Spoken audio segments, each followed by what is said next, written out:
제가 성경을 묵상할 때 묵상에 도움이 되는 여러 가지 도구들을 활용하죠. 뭐 주석책이라든지 여러 책, 아니면 성경 사전, 원어 사전, 여러 사전들 활용을 하는데, 그 중에서도 특별히 말씀에 영감을 얻기 위해서 활용하는 도구 중에 하나가 저는 성화, 그림입니다.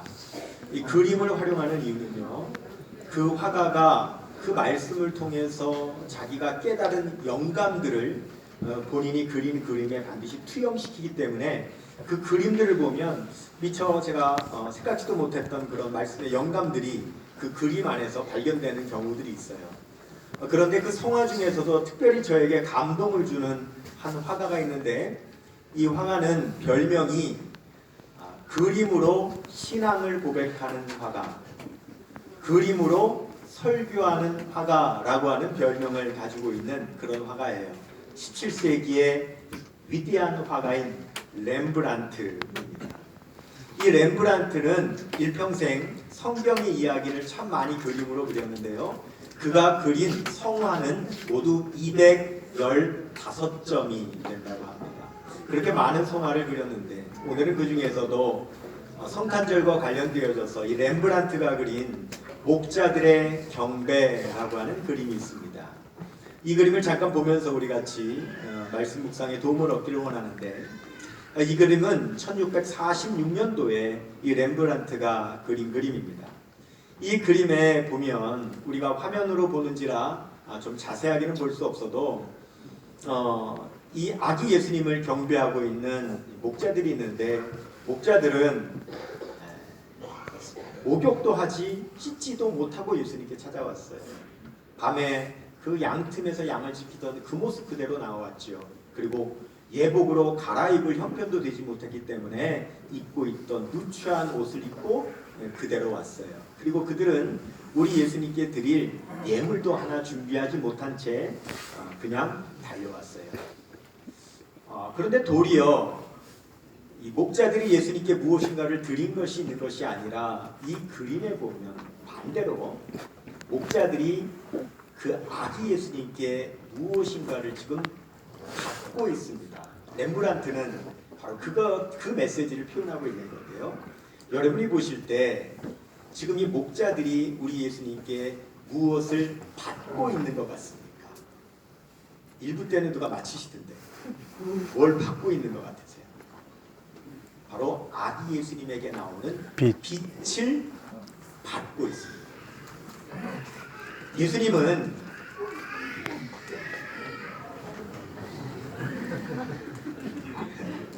유아실이 잘 준비되어 있습니다. 아기가 울면 유아실로 보시면, 설교하다 잊어버렸네요. 그렇죠? 뭐라 그랬지? 그렇죠. 우리 예수님은 빛이 되십니다. 요한복음 8장 12절에 예수께서 또 말씀하여 이르시되 나는 세상의 빛이니 나를 따르는 자는 어둠에 다니지 아니하고 생명의 빛을 얻으리라, 이렇게 말씀하십니다. 렘브란트는 우리가 아기 예수님께로부터 진정 받아야 할 것은 바로 그분의 빛이라고 말씀하고 있는 겁니다. 왜냐하면 예수님의 빛이 비춰지면 어두움이 물러나게 됩니다. 빛이 비춰지면 우리는 삶의 진정한 자유를 누리게 되고, 빛이 비춰지면 우리는 구원의 길로 인도받을 수 있는 겁니다. 그런데 이 그림에 보면 이 목자들이 예수님께 어떠한 예물도 준비하지 못했지만, 빈손으로 나왔지만, 그럼에도 불구하고 우리 예수님께 한 가지를 드리고 있는 게 있어요. 뭘 드리고 있는 줄 아십니까? 다시 그림을 한번 볼까요? 목자들이 우리 아기 예수님께 드리고 있는 것, 그림을 보면서, 그림을 보면서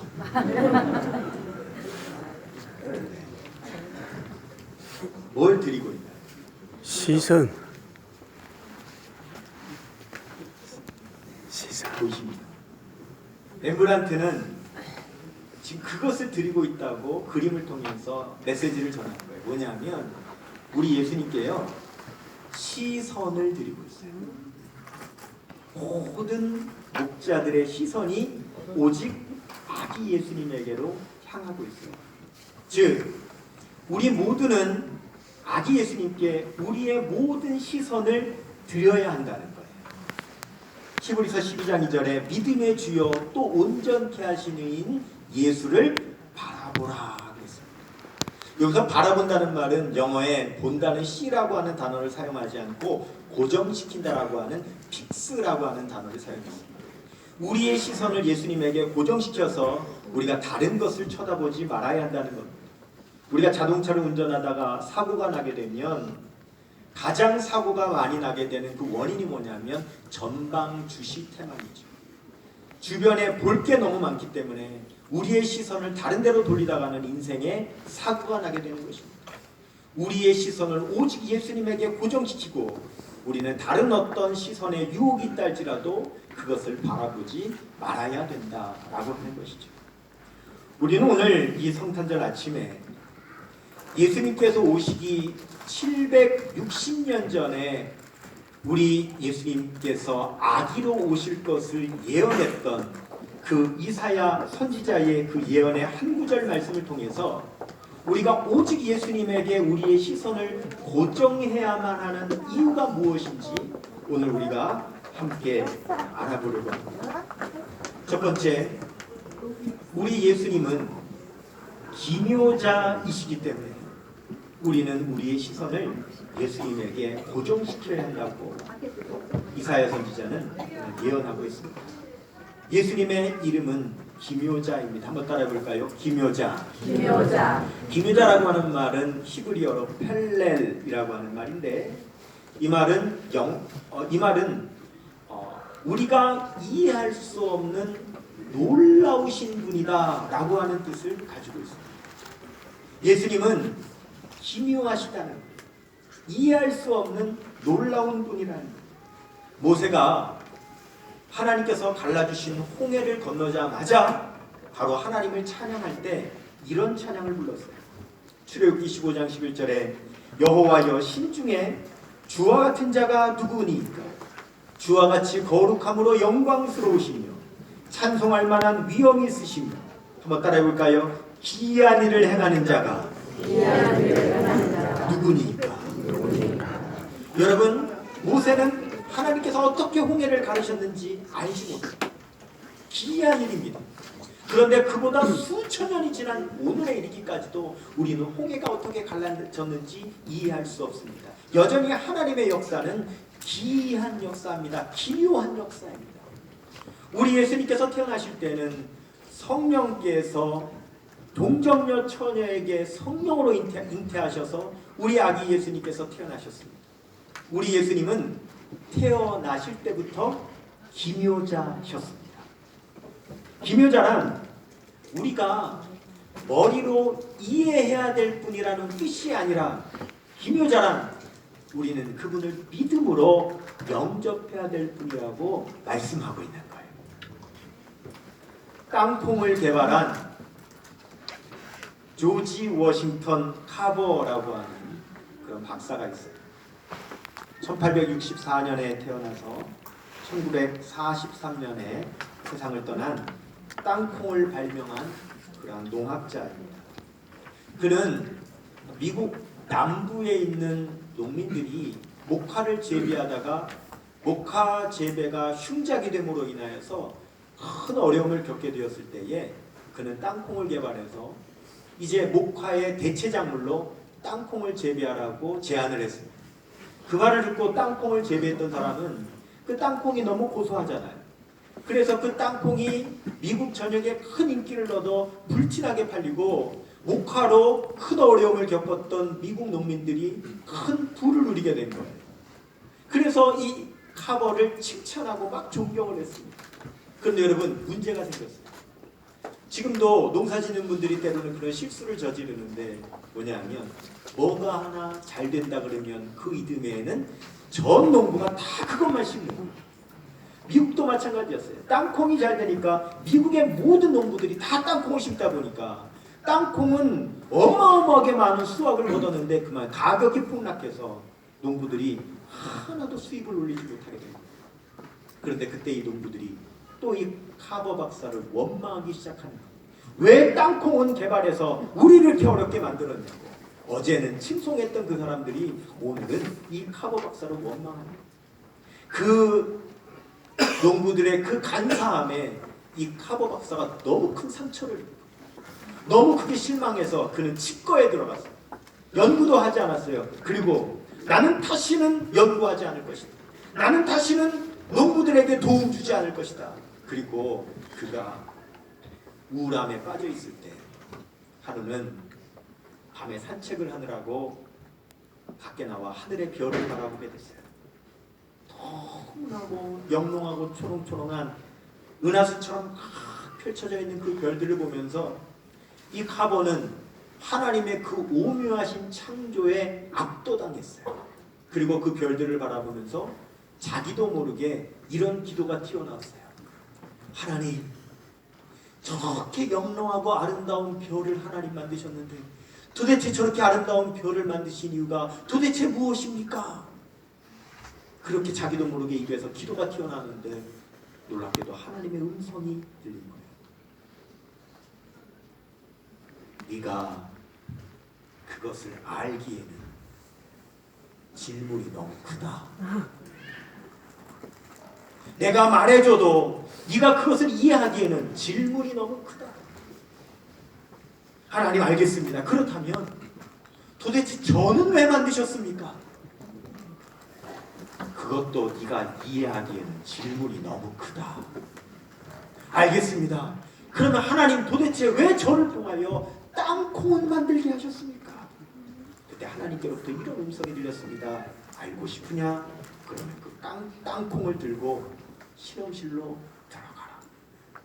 주님의 음성에 이 가버는 땅콩을 들고 실험실로 들어갔어요. 하나님께서 왜 나에게 땅콩을 만들게 해주셨는지를 알기 위해서 땅콩을 썰고 부수고 끓이고 삶고 찌고 튀기고 온갖 실험을 다 했어요. 근데 그 실험실 안에서 땅콩 하나로부터 이 카본은 무려 105가지의 물질을 추출합니다. 그래서 그 물질을 가지고 땅콩 버터를 만들고 피부 연고를 만들고 화장품을 만들고 수많은 제품들을 그 땅콩에서 나온 물질을 가지고 개발하게 됩니다. 그로 인하여서 미국은 땅콩을 통해서 큰 사업이 일어나게 되었고 농민들이 재배한 땅콩은 식용뿐만 아니라 수많은 제품으로 재탄생하게 된 것입니다. 우리는 인생을 살면서 때로는 인생에서 우리가 이해하지 못하는 일 때문에 하나님 앞에 질문할 때가 있습니다. 때로는 성경을 보면서도 성경에서 이해되지 않는 것 때문에 하나님 앞에 질문할 때가 있습니다. 만일 우리가 하나님 어떻게 성령으로 잉태돼서 처녀가 아이를 낳을 수 있습니까? 우리가 하나님 앞에 묻는다면 하나님께서 그렇게 될 수 있는 그 이유를, 그 원리를, 그 방법을 우리에게 말씀해 주실까요? 전 말씀 안 해주실 거라고 생각합니다. 만일 제가 하나님 앞에 그렇게 질문하면 하나님께서 그렇게 대답하실 겁니다. 네가 내 방법을 이해하기에는 네 질문이 너무 크다. 우리는 하나님의 방법에 대한 기초 지식도 없는데 어떻게 하나님께서 이루신 하나님의 방법을 우리의 머리로 다 이해할 수 있겠습니까? 우리 예수님의 탄생하심은 기묘하심으로 탄생하셨고 하나님께서 오늘도 우리에게 이루시는 역사는 하나님의 기묘하심 역사로 우리의 삶에 이루시는 것이기 때문에 우리는 하나님의 기묘하심을 이해해야 되는 사람이 아니라 우리의 삶에 하나님의 기묘하신 은혜가 필요한 사람이기 때문에 하나님의 그 기묘하신 은혜를 바라고 우리는 예수 그리스도를 믿음으로 우리의 시선을 예수 그리스도에게 고정해야 될 줄 믿습니다. 두 번째, 우리의 시선을 예수 그리스도에게 고정해야 되는 두 번째 이유는 예수 그리스도는 모사가 되시기 때문입니다. 한번 따라하겠습니다. 모사라고 하는 말은 히브리어로 야즈라고 하는 말이고 영어로는 카운셀러, 우리말로는 상담자라고 하는 말. 우리는 인생을 살다 보면 삶에 여러 번 터닝 포인트를 경험하죠. 저도 수많은 인생의 전환기를 경험했습니다. 아마 20년 동안 강원도에서 목회를 하다가 1년 반 전에 우리 포항성결교회로 경상도로 내려오게 된 것도 어쩌면 제 인생의 아주 중요한 인생의 터닝 포인트요, 인생의 한 전환점일 겁니다. 근데 만일 누군가가 저에게 그러지 말고 내 인생 전체를 놓고 가장 큰 인생의 전환점을 한 가지를 이야기해보라 라고 묻는다면 저는 이렇게 대답하고 싶습니다. 2007년도에 제가 상담학을 공부하고 또 상담과 심리치료를 5년 동안 받았던 그 기간이 저의 인생을 완전히 바꿔놓는 그런 저의 인생의 큰 전환점이었다고 저는 그렇게 말하고 싶어요. 많은 것들이 있어서 이 자리에서 말씀드릴 수는 없지만 그러나 한 가지 분명한 것은 제가 상담을 공부하고 또한 상담을 경험함으로 제 삶에 변화된 가장 중요한 것 하나는 6살에 예수님을 믿어서 지금까지 신앙생활을 해보면서 그 상담을 알기 전에는 우리 하나님을 상담자로서 제가 모시고 살지 않았지만 상담을 알게 되고 난 이후에는 우리 하나님을 저의 상담자로 모실 수 있게 되었다라고 하는 거예요. 하나님은 우리의 상담자이십니다. 예수님은 우리의 모사, 우리의 카운셀러가 된다고 말씀하셨습니다. 우리가 상담을 진정으로 알고 우리가 진정으로 하나님께서 우리를 치유하시는 그런 치유자라는 것을 알게 되면 우리는 하나님을 대할 때 하나님을 상담자로 대할 수 있고 하나님은 우리의 치유자로 우리가 그때부터는 대할 수 있는 금식기도를 시작한 지 3일째 되던 새벽기도 때였어요. 여러분 우리가 한 끼를 안 먹으면 배가 고프죠. 왜 그러냐면 우리 몸은 우리가 입으로 들어온 음식을 통해서 그것으로 에너지를 삼아서 활동을 하는데 만일 한 끼를 안 먹게 되면 그 쓸 에너지가 안 들어오니까 자꾸 배고프다고 달라고 재촉을 하느라고 배가 고픈 겁니다. 그런데 이것이 3일째가 되면은요 먹을 것을 달라고 몸이 아우성을 칩니다. 막 배가 고파서 견딜 수 없는 그런 고통에 이르게 됩니다. 그러다가 한 일주일쯤 지나면 이제 우리의 몸이 포기합니다. 너 먹을 거 안 줄 거잖아. 이러고 포기하고는 그때부터는 제 몸에 있는 지방을 떠먹기 시작합니다. 그러니까 그때부터는 배가 안 고파져. 그런데 3일째 되면 위기가 오는 거예요. 배가 엄청 고파. 견딜 수가 없어요. 그때 저는 첫 위기를 경험했습니다. 이런 생각이 들더라고요. 괜히 했다. 그리고 그 새벽에 하나님 앞에 기도하는데 이런 기도가 나와요. 하나님 강하고 담대하게 해주세요. 강하고 담대하게 이겨내게 해주세요. 그런데 무슨 날 하나님의 음성이 들렸어요. 영기야 나에게 지금 강하고 담대하게 해달라고 기도하지 마라. 하나님 그러면 제가 뭐라고 기도해야 되나요? 그렇게 기도하지 말고 부드럽고 따뜻하게 해달라고 기도해라. 왜요? 네가 만약에 강하고 담대하게 해달라고 기도해서 네가 강해진다면 너는 모든 공격과 모든 상처를 네 몸으로 다 받아가지고 이겨내겠다고 하는 것인데 그러지 말고 부드럽게 해달라고 기도해서 모든 공격과 상처를 다 피해서 지나가 이기는 사람이 되라. 네가 담대하다고 해서 사람들이 너를 따르는 것이 아니라 네가 따뜻해져야 사람들이 너를 따르게 된다. 저는 그래서 기도 제목을 바꿨습니다. 하나님 부드럽고 따뜻하게 해주세요. 하나님 부드럽고 따뜻하게 해주세요. 그런데 늘 입에 밴 기도가 강하고 담대하게 하여 주시옵소서. 이 기도가 입에 배어 있다 보니까 저희가 의식적으로 주님 부드럽고 따뜻하게 해주세요라고 기도를 하다가도 통성으로 기도할 때 강하고 담대하게 하여 주시옵소서. 하나님께서는 저의 기도 제목부터 바꾸어 가시는 그런 훈련을 시키셨어요. 예수님은 무엇 하세요? 우리가 마음을 열면 우리 마음에 들어오시고요. 우리의 상처를 내보이면 상처를 치료하시고요. 우리의 문제를 맡겨드리면 문제 해결책을 말씀해 주시는 분이 예수님이십니다. 마태복음 11장 28절에서 29절에 수고하고 무거운 짐진 자들아 다 내게로 오라 내가 너희를 쉬게 하리라. 우리의 진정한 카운셀러 모사가 되시기 때문에 우리는 오직 그분에게 우리의 시선을 고정해야 될 줄 믿습니다. 세 번째, 우리가 예수님에게 우리의 시선을 목자들처럼 고정해야 되는 이유는 바로 예수님은 전능하신 하나님이시기 때문에 그렇습니다.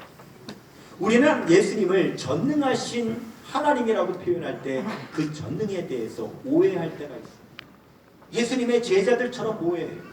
예수님, 저 무력으로 우리를 지배하고 있는 저 로마 사람들을 예수님은 더 강력한 힘으로 그들을 완전히 짓밟아 주세요. 예수님 전능하시잖아요.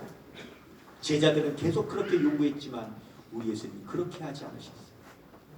점점 낮아지셨고 점점 섬기는 자리로 가셨고 점점 대항하지 않으셨고 끝내는 십자가를 지시고 아무 말 하지 않으신 채 그들이 채찍질하는 대로 맞으셨고 그들이 뺨을 치시는 대로 맞으셨고 그들이 눌러 씌우는 가시관을 그대로 쓰셨고 십자가를 지우며 무거운 십자가를 지셨고 못을 박으며 목이 박히셨고 옆구리를 창으로 찌르며 찔리신 채 우리 예수님은 죽으셨습니다. 우리가 생각하고 있는 전능과 우리 예수님께서 실제로 하신 모습은 너무너무 다른 반대의 모습이었습니다. 그런데 여러분 이거 아십니까? 마태복음 26장에 겟세마네 동산에서 군인들이 예수님을 잡으러 왔을 때에 베드로는 칼을 뽑아서 휘두르며 저항하다가 말고라는 종의 귀를 떨어뜨렸습니다. 그때 예수님께는 그 말고의 귀를 다시 붙여주시면서 제자들에게 말씀하시기를 마태복음 26장 53절에서 54절에 너는 내가 아버지께 구하여 지금 12군단 더 되는 천사를 보내시게 할 수 없는 줄로 아느냐. 내가 만일 그렇게 하면 이런 일이 있으리라는 성경이 어떻게 이루어지겠느냐. 여러분, 남들보다 더 힘쓰시는 것이 전능이 아닙니다. 그거는 좀 더 강할 뿐입니다. 그거는 전능과는 다른 의미입니다. 이런 글이 있어요.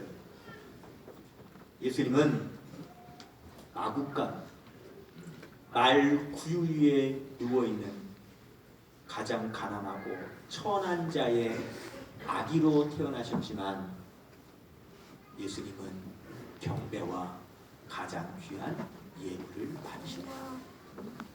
예수님은 외국 한번 나가본 적이 없으셨다. 그러나 전 세계가 예수님의 영향력을 받고 있다.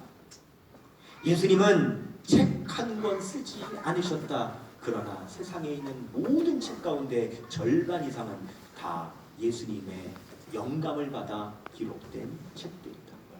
예수님은 시 한 편, 노래 한 곡 지으신 일이 없다. 그러나 수많은 시와 노래가 예수님으로 인해 지어졌다. 예수님은 이 세상에서 33년을 살면서 12명의 제자를 두셨다. 그러나 2000년이 넘도록 수많은 제자들이 예수님을 따르고 있다. 예수님은 십자가에 달려 죽으셨다. 그러나 누구든지 예수님을 믿기만 하면 살아난다. 예수님을 죽인 사람들은 다 죽었다. 그러나 예수님은 지금도 살아서 역사하신다.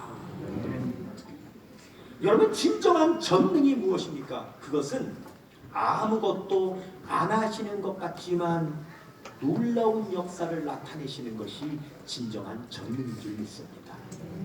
고린도전서 1장 25절에 하나님의 어리석음이 사람보다 지혜롭고 하나님의 약하심이 사람의 강함보다 강하도다.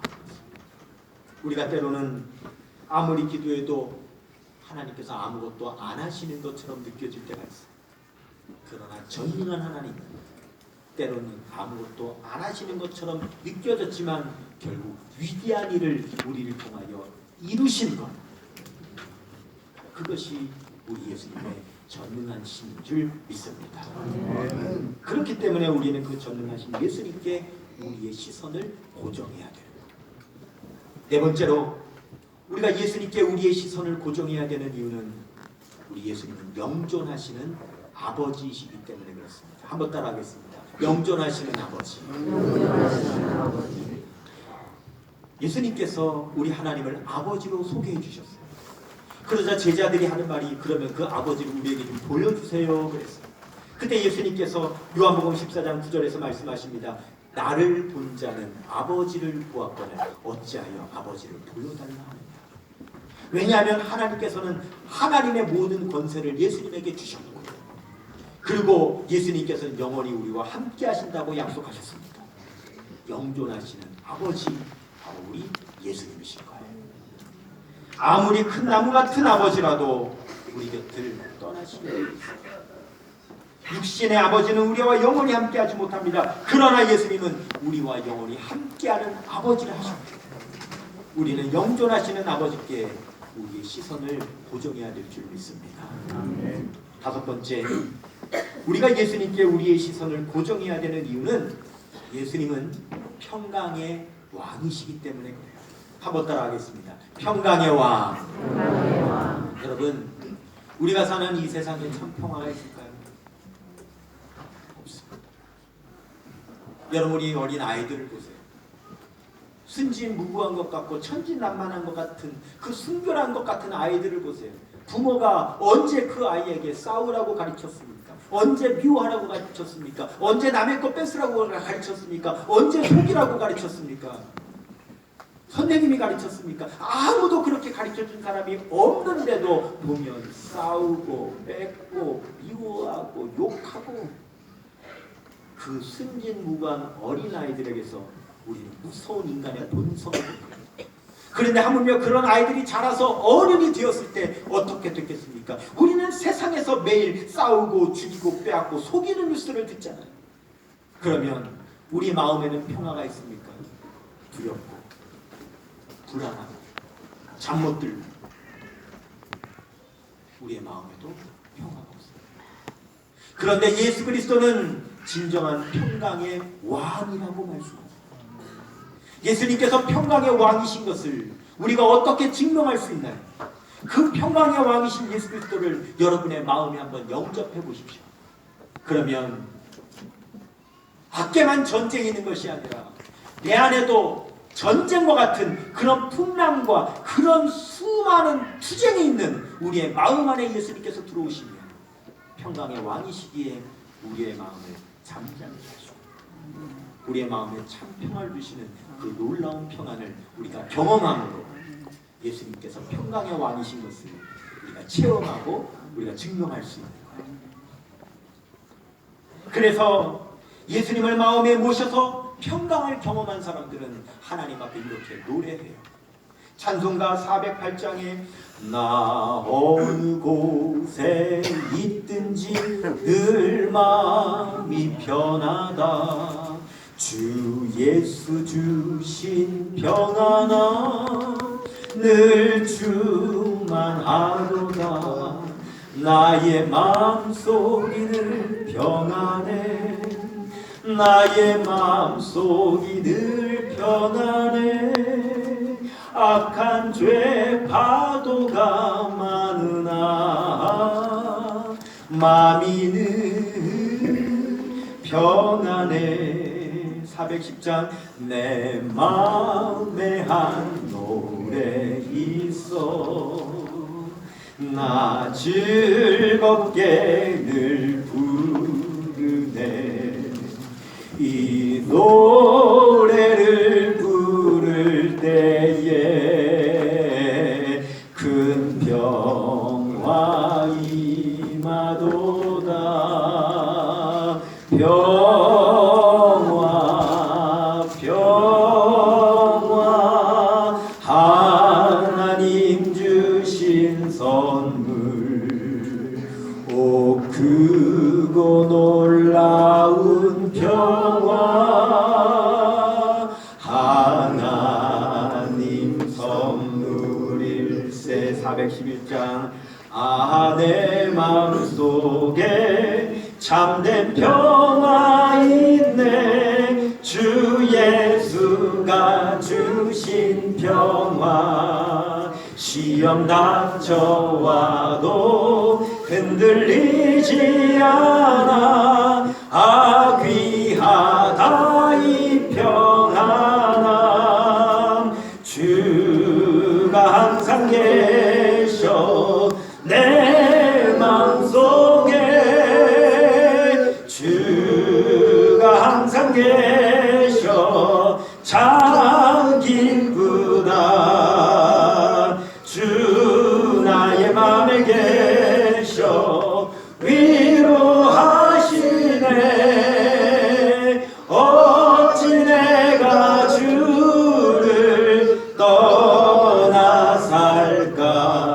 412장 내 영혼의 그 깊은 데서 맑은 가락이 울려나네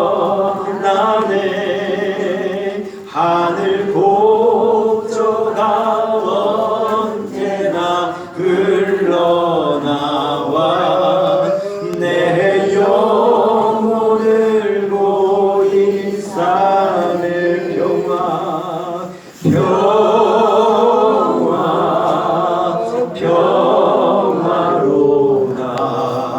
하늘 위에서 내려오네